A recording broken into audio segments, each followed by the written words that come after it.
Bismillahirrahmanirrahim. Rabbi israh li sadri wa yassir li amri wahlul 'uqdatam min lisani yafqahu qawli, amma ba'du. Assalamualaikum warahmatullahi wabarakatuh.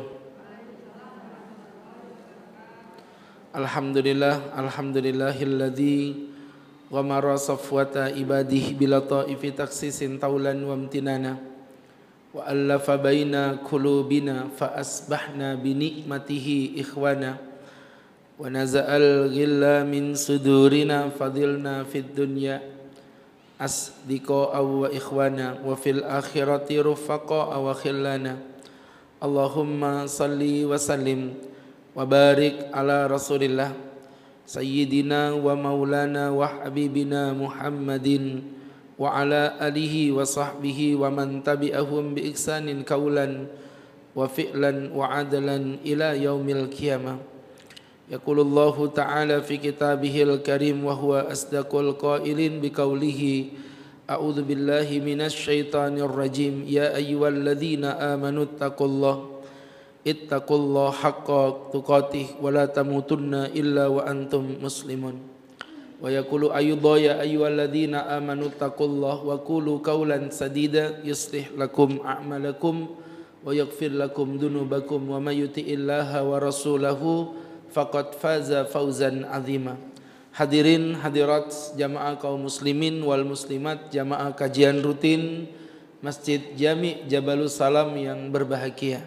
Alhamdulillah, detik demi detik berjalan tak terasa menjadi hari, hari pun silih berganti tak terasa menjadi bulan, tak terasa pula kita kini justru telah terdampar di penghujung akhir bulan Syawal, di mana hari ini kita memasuki tanggal yang ke-20 dari bulan Syawal.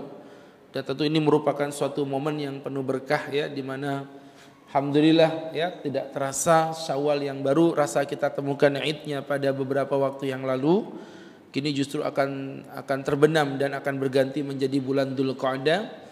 Dan juga mungkin tidak banyak yang sadar ya, bahwa bulan depan insyaallah kita sudah lebaran lagi. Ya Bu, betul ya? Bulan depan tanggal 29 itu udah lebaran lagi. Artinya apa? Ya, kue emping nastar belum pada habis, tapi udah mau lebaran lagi, Masya Allah. Baik teman-teman, dalam momentum ini pula kita akan melanjutkan kajian rutin kita mengenai tentang tema besar yang berjudul kewajiban hak-hak dan kewajiban suami kepada istri.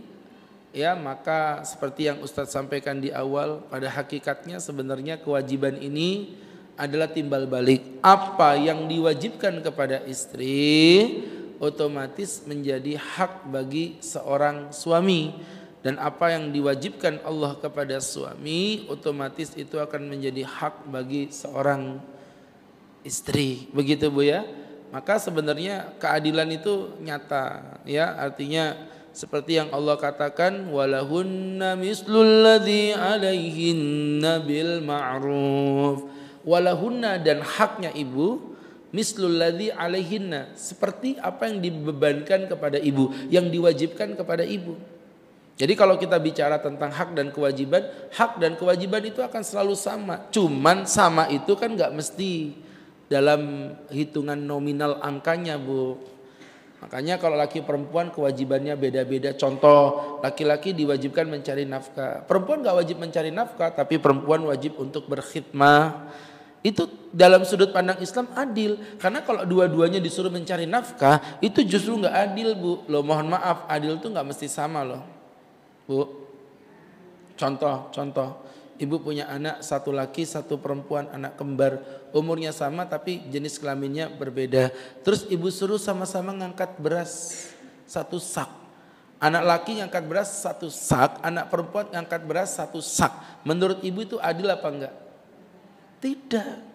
Karena bagi anak laki-laki Bu, satu sak itu mungkin sesuatu yang biasa aja. Tapi bagi anak perempuan ngangkat satu sak mungkin bukan sesuatu yang biasa. Nah, ini yang Ustadz maksudkan, bahwa adil itu tidak mesti selalu sama. Jadi teman-teman yang dimuliakan Allah Subhanahu wa ta'ala, ini tentu menjadi pembelajaran untuk kita bersama. Saya ulangin lagi, adil tidak mesti selalu sama. Maka hak dan kewajiban itu di dalam laki perempuan sama-sama ada kewajibannya. Wanita durhaka pada suami dilaknat dan diancam masuk neraka. Ibu pikir laki-laki nggak nafkahin istri nggak diancam masuk neraka? Sama aja, cuman beda statusnya, sudut pandangnya. Tapi kewajiban itu tetap ada, Bu. Ya, seorang perempuan tidak mendidik anaknya diancam masuk neraka. Emang dipikir laki-laki nggak mendidik anaknya masuk surga? Ya enggak. Nanti kita akan coba pelajari. Tapi setelah kita mempelajari tentang sebenarnya tema 2 ini mestinya nempel biar kita bisa membandingkan. Tapi masalahnya tema yang untuk perempuannya udah 1 bulan yang lalu ya. Gak tahu ibu masih ingat apa enggak, atau gak tahu catatannya buat bungkus kacang ngeringin minyaknya itu biasanya Bu ya, atau tidak. Yang jelas kita udah pernah pelajari kewajiban istri kepada seorang suami. Nah sekarang kita baru ngomongin kewajiban suami kepada istri, atau kalau ibu tulis bahasa lain juga hak-hak istri kepada suami. Itu sama aja, tidak ada bedanya. Baik teman-teman yang dimuliakan Allah, langsung kita masuk teman-teman yang berbahagia. Yang pertama apa Pak Ustadz?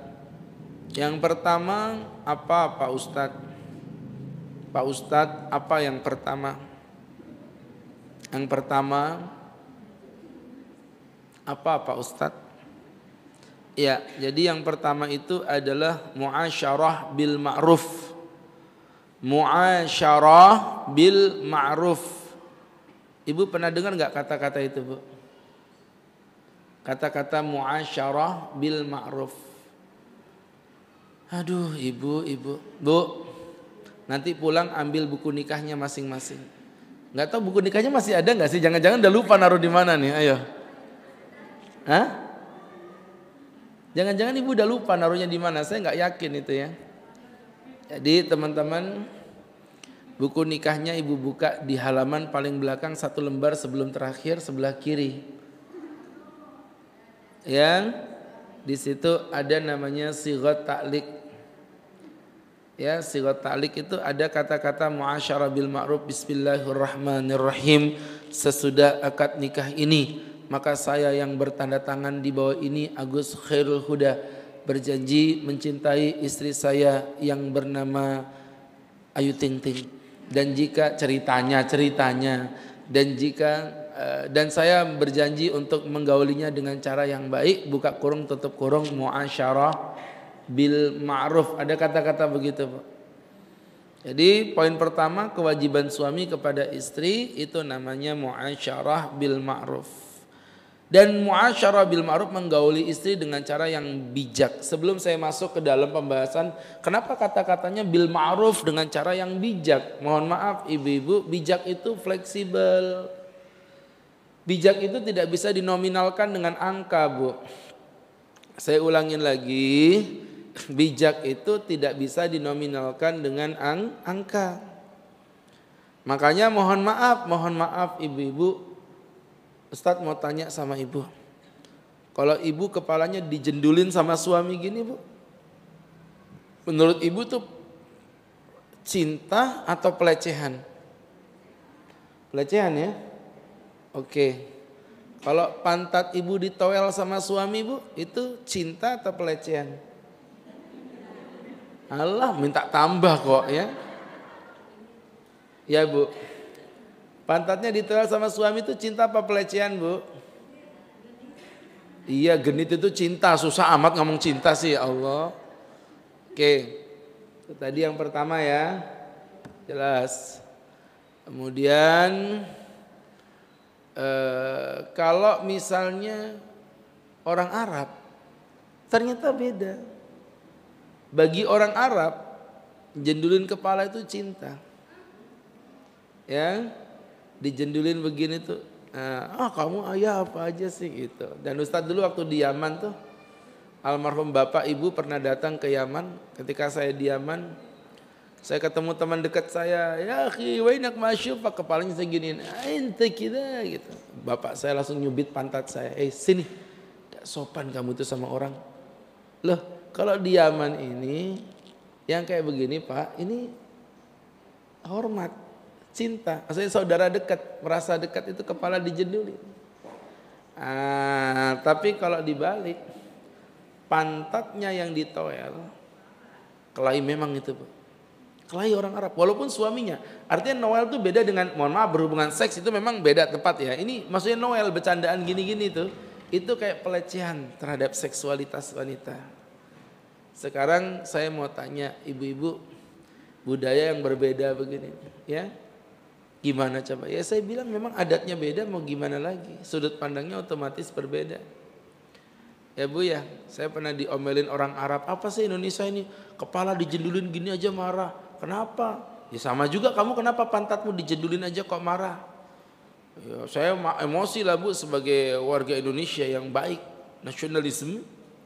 Saya bilang mohon maaf ya, kenapa kepala dijendulin kami marah? Karena otak kami itu di kepala. Sedangkan kalian pantatmu dijendulin marah karena otakmu di. Jadi teman-teman yang dirahmati Allah. Jadi orang Arab itu akhirnya tahu Bu, kalau jendul kepala itu emosi. Lah kita kan sering gitu ketemu temannya, apa kabar? Pok begitu. Itu kalau di Arab Bu jangan main-main nih Bu kayak begitu, kelahi betulan itu. Karena mereka marah kalau pantatnya ditowel. Tapi kalau kepalanya dijendulin itu bagi dia sopan-sopan aja. Ya seperti itu. Itu contoh budaya yang berbeda. Ya jadi kalau misalnya Ustadz punya istri orang Arab, ya bagi saya jendulin kepala dia itu biasa. Tapi saya nggak boleh noel pantat. Nah, kalau saya menikah sama orang Indonesia aja, makanya kepala saya nggak jendulin, tapi pantat habis memang kau ya. Kan pantatnya istri, kok hau-hau itu gimana? Jadi seperti itu. Itu gambarannya, ibu yang berbahagia. Contoh lagi ya budayanya apa? Manggil nama. Bu, manggil suami dengan panggilan nama itu sopan nggak Bu? Ini orang punya suami gak sih orang-orang ini? Ibu tuh lo manggil suami ibu, Jono, Jono sini gitu. Itu sopan gak itu? Enggak, di Arab sopan Bu. Memang adatnya mereka begitu. Jangankan ke suami, kakak aja di sana kan gak ada. Bahasa Arabnya kakak itu gak ada, makanya ibu buka di kamus. Bahasa Arab kakak itu akhun kabir, saudara besar. Tapi gak ada istilahnya apa, saudara besar itu gak ada. Karena biasa manggil nama orang di sana. Nah itu ya. Teman-teman yang berbahagia, yang dimuliakan Allah. Nah ini kalau misalnya ada istri suami, ada istri manggil nama suami, kalau di Balikpapan ya nggak ma'ruf, tapi kalau di Arab ma'ruf aja. Itu maksudnya begitu. Kenapa disebut dengan fleksibel dengan penyebutan bil ma'ruf ya, dengan cara yang bijak itu seperti itu maksudnya. Oke, teman-teman yang dimuliakan Allah Subhanahu wa ta'ala. Itu tadi berkaitan dengan muasyarah bil ma'ruf. Nah definisinya apa Tat? Kan kita kalau memahami muasyarah bil ma'ruf itu menggauli dengan cara yang bajik ya, pemahaman kita ya pokoknya cara bajik. Tapi apa isinya? Ternyata ada 4 poinnya Bu. Yang pertama namanya ihsanus suhbah, menjadikan istri sebagai partner. Ya, saya ulangi lagi, menjadikan istri sebagai seorang partner. Makanya Ustadz sering menyampaikan, teman-teman yang dimuliakan Allah Subhanahu wa ta'ala, yang bahwa pasangan itu jangan dilihat dari sudut sebagai yang jelek begitu. Karena kalau jelek semua. Mohon maaf Bu ya. Dalam rumah tangga itu sering ada perempuan ngomong gini, Mas, aku yang nyuci bajumu, aku yang ngepel rumahmu, aku yang bersihkan kamarmu. Kamu pikir aku nih babumu apa? Nah itu kata-kata begitu tuh berarti dia gak berpartner namanya. Ya, ibu ngerasa kayak dihinakan. Lah karena kalau ibu pemikirannya begitu, nanti yang laki juga punya pemikiran dengan cara yang berbeda, Dek. Aku yang kerja panas-panas keringetan, aku yang kerja sampai mempertaruhkan nyawa, aku yang berdarah-darah mencari uang. Kamu ongkang-ongkang di rumah dapat makan, dapat minum, dapat uang yang sama seperti aku. Mbok pikir aku kerja rodi apa? Jadi sama-sama, yang ini ngerasa kayak kerja rodi, yang ini kayak ngerasa jadi babu. Cocok rumah tangga antara pekerja paksa dan babu yang hina, sama-sama dalam kehinaan. Tapi kalau kita mindsetnya berubah, mindset partner yang Ustaz bilang tadi kan, ihsanus suhbah, yaitu berpartner, maka jatuhnya gimana Bu? Setiap wanita yang memasak, di setiap tetes keringatnya, dia merasa bahwa itu adalah sebuah perjuangan. Dia merasa itu sebagai sebuah ibadah di hadapan Tuhannya. Masakin suami itu ibadah. Mau dimakan alhamdulillah dapat pahala, nggak dimakan alhamdulillah jatah makanmu tambah banyak. Habisin biar tambah gemuk badan. Ya, maka berangkat dari apa yang Ustadz sampaikan tadi, kita bisa ambil garis kesimpulan Bu ya. Berpartner menghadirkan keindahan. Yang laki juga begitu, kerja kok kerja rodi, kerja paksa. Ya enggak lah. Seorang laki-laki bekerja mati-matian mencari nafkah. Tujuannya apa Pak Ustadz? Tujuannya dia tahu karena setiap uang yang dinafkahkan kepada istrinya akan menghasilkan 2 pahala. Pahala apa? 1 sedekah, yang kedua pahala memberi nafkah. Dan itu bahkan lebih mulia dibandingkan dia memberi orang miskin sekalipun. Jadi nafkahin keluarga itu kayak sedekah. Itu maka Ustadz sering bilang itu laki-laki yang pelit kepada istrinya. Laki-laki yang pelit kepada istrinya sebenarnya sedang menutup pintu rezekinya sendiri. Iya, nanti kita jelasin di bab nafkah insyaallah ya. Ala kulli hal, ini menjadi pembelajaran untuk kita bersama. Maka sahabat-sahabatku yang dimuliakan Allah Subhanahu wa taala, berpartner itu konsep dasarnya adalah menjadikan pengorbanan itu sebagai sebuah kebanggaan. Paham enggak? Menjadikan pengorbanan itu sebagai sebuah kebanggaan.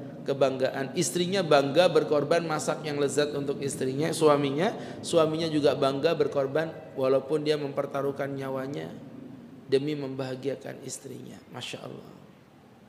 Itu maksudnya gitu ya. Gak tahulah ibu paham apa enggak, wallahu a'lam bishawab ya. Pokoknya begitu Bu. Berpartner. Jadi suami bukan atasan, istri bukan bawahan, tapi sebuah partner. Adapun masalah kedudukan, laki-laki lebih di atas wanita itu fitrah Bu. Tapi mohon maaf, jangan dijadikan itu sebagai pelecehan. Loh, mohon maaf, ibu waktu nuruti perintah orang tua, ibu merasa terhina enggak? Enggak tuh. Itu sebagai cinta ibu kepada orang tua. Sama, seorang anak menuruti omongan orang tua, seorang rakyat mengikuti omongan pemimpin, itu bukan kehinaan, kebanggaan karena bentuk dari sebuah pengabdian. Anak buah menghormati atasan, itu bukan penghinaan, itu bentuk daripada cara dia menunjukkan rasa terima kasih kepada atasan.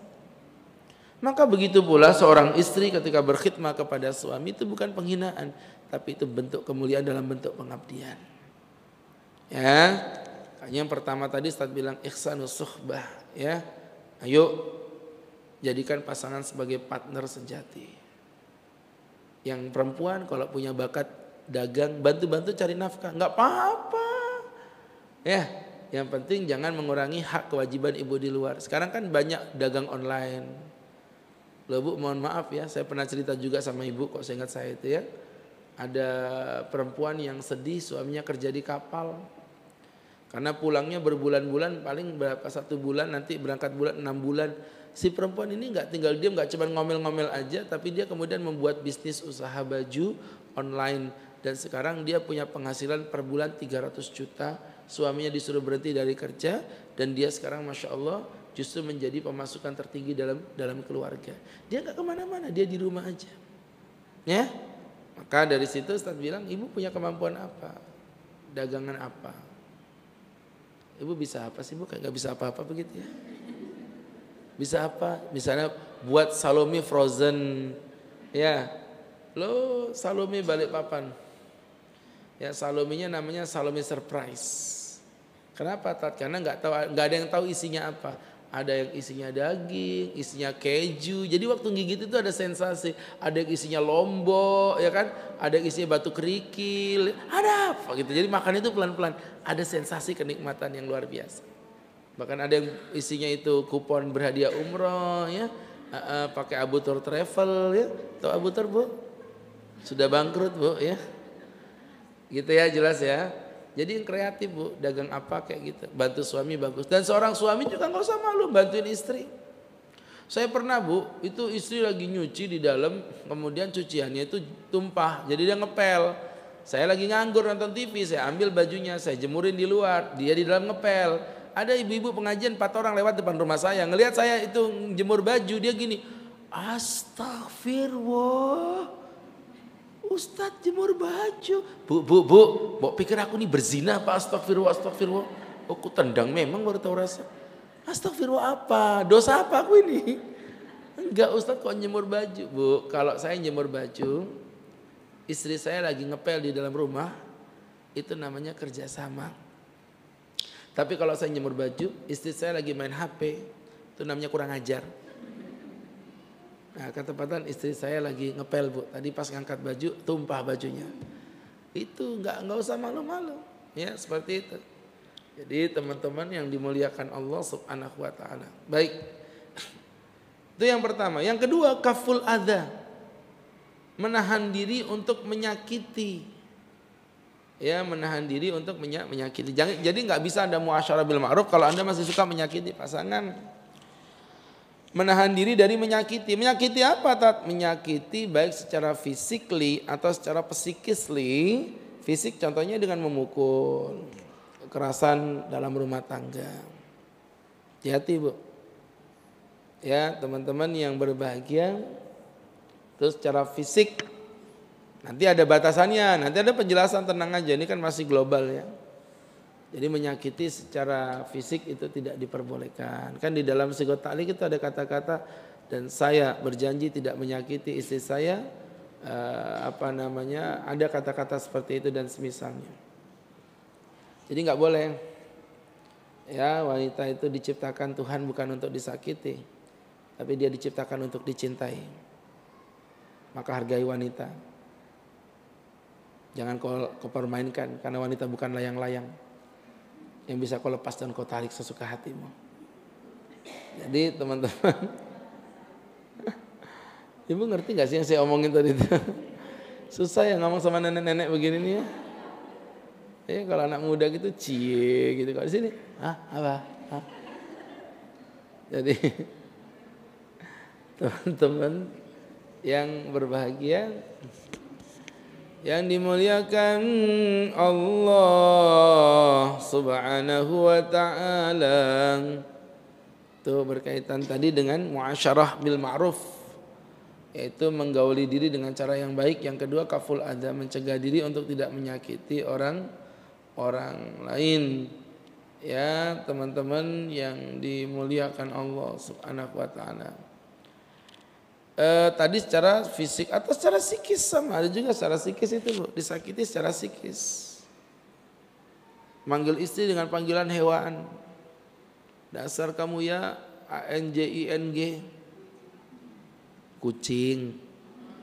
Dasar kamu BABI, kupu-kupu. Jadi teman-teman yang dirahmati Allah, ini dasar kamu BANJANGIAUZ. Jadi seperti itulah. Nah, ini yang sering terjadi begitu. Itu namanya menyakiti secara psikis. Makanya di Islam itu, Bu, ada larangan menampar wajah. Wala tadribil wajha, jangan memukul wajah. Wala tuqabbih, jangan pula menjelek-jelekkan istrimu. Kenapa dikatakan ada memukul wajah dan menjelek-jelekkan? Memukul wajah itu gambaran dari menyakiti secara physically.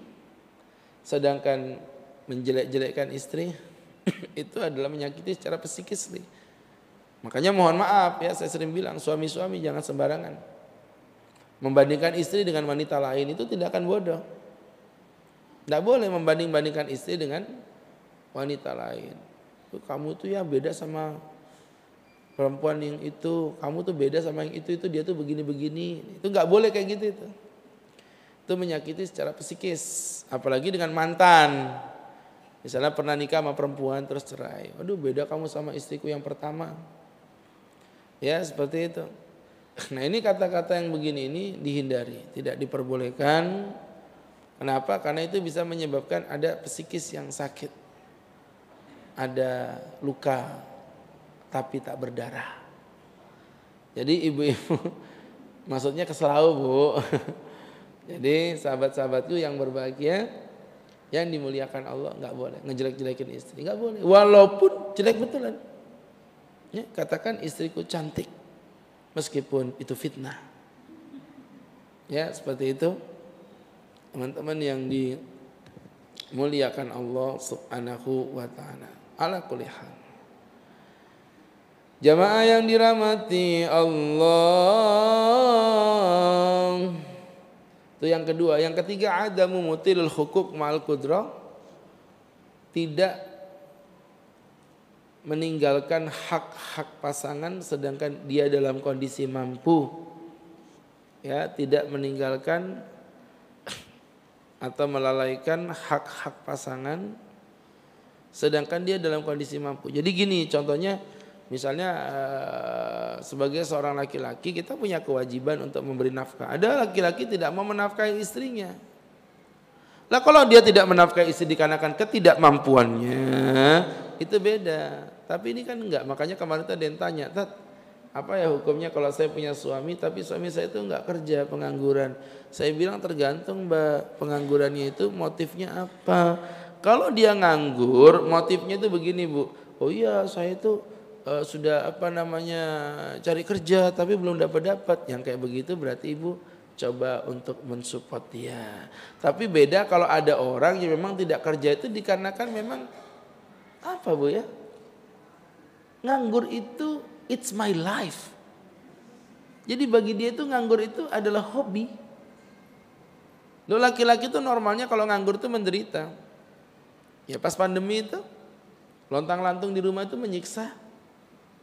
Ya ketika itu sebulan pertama lah Bu ya, saya masih ingat itu yang betul-betul enggak punya aktivitas apa-apa.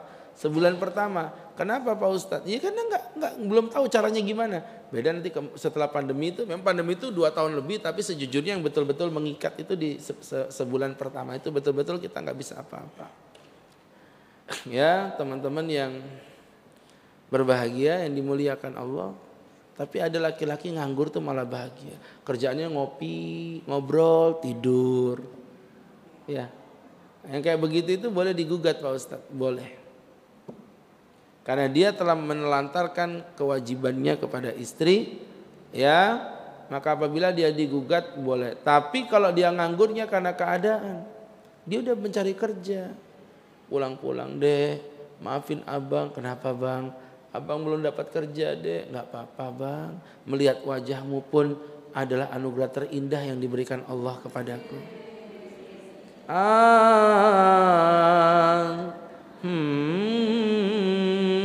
Subhanallah. Makan tuh muka sampai kenyang Bu ya. Iya. Tapi gimana kalau nanti aku nggak bisa makan deh, Mas? Dengerin ya. Kamu tuh sarjana S2. Kok takut gak bisa makan? Gajah aja gak lulus SD badannya gemuk-gemuk Mas. Kurang ajar, kamu samain aku sama gajah? Bukan. Tapi kamu lihat cicak-cicak di dinding. Mereka itu diam-diam merayap. Datang seekor nyamuk Bu, subhanallah. Hap, lalu ditangkap. Ya, itu cicak itu gak punya sayap. Ada yang sadar gak? Cicak itu makanannya apa? Laron, nyamuk. Semua yang dimakan cicak itu bersayap.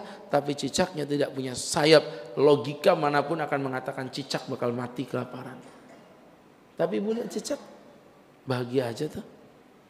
Cicak berpikir gak mungkin Tuhan menciptakan manusia dalam kondisi gagal desain. Dia berpikir aku ini tidak punya sayap. Kukuku tidak tajam. Ya, mulutku tidak beracun. Tiba-tiba cicak berpikir, aha, ternyata Tuhan memberikan aku kelebihan kecepatan lidah. Jadi cicak tidak butuh terbang untuk makan nyamuk, cukup dekat sama nyamuk, pura-pura sok kenal. Hei nyamuk, apa kabar? Ya Bu, nggak banyak ngomong, kenyang. Daripada Ustadz ngomong terus, enggak kenyang-kenyang. Jadi teman-teman, tadi sempat ditawarin, Ustadz silakan sarapan dulu, saya lirik. Perasaan ini air semua, kalau disuruh sarapan yang mana? Sarapan itu kan kue, gitu kan nasi kuning, itu sarapan. Cair semua ini. Jadi teman-teman, enggak, biasanya sarapan itu kan benda yang padat gitu loh Bu, ya kan? Sarapan, air putih sama bubur, udah kayak abis ke posyandu aja Ustadz rasanya. Terus abis makan bubur, ibu nimbang saya gitu. Oh ibu. Jadi teman-teman yang dirahmati Allah, ya, silakan sarapan dulu, saya cari.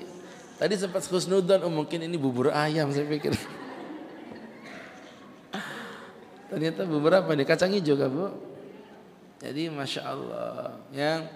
Ibu yang berbahagia, ibu yang dirahmati Allah Subhanahu wa taala. Itu namanya menjauhkan diri dari menggugurkan hak pasangan. Dan kemudian yang keempat, idharul basyar wa talaqah, menunjukkan keceriaan walaupun tidak sedemikian. Menunjukkan keceriaan walaupun tidak sedemikian.